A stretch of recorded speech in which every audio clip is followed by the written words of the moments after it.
Coming out of the pandemic, a city health department poll found that half of all people who expressed a need for mental health support didn't know where or how to get those services. So the city decided to bring help to many people where they are, at the park. CBS 2's Jenna DeAngelis shows us how.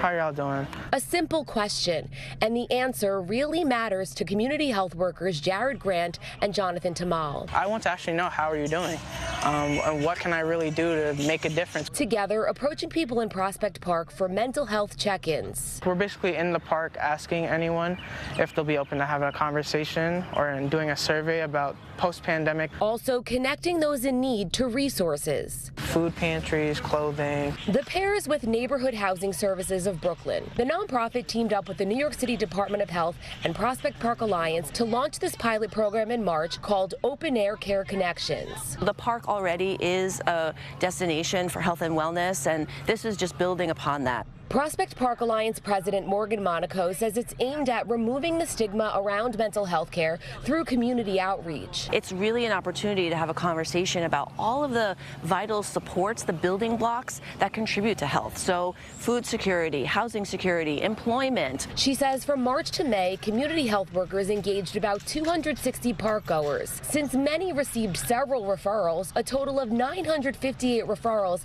have been provided. The top 3 for help with housing, emotional support, and work. I think it's wonderful. While this Brooklyn resident shared she doesn't personally need assistance, she plans to take the information she received to help people in her community. I noticed that since the pandemic, a lot of people are not functioning the way they used to before. This is a step toward changing that, one connection at a time. To be able to help somebody out and improve their life in some way, it means the world to me. The organizations involved are wrapping up the pilot and actively applying for new funding to make this a permanent program.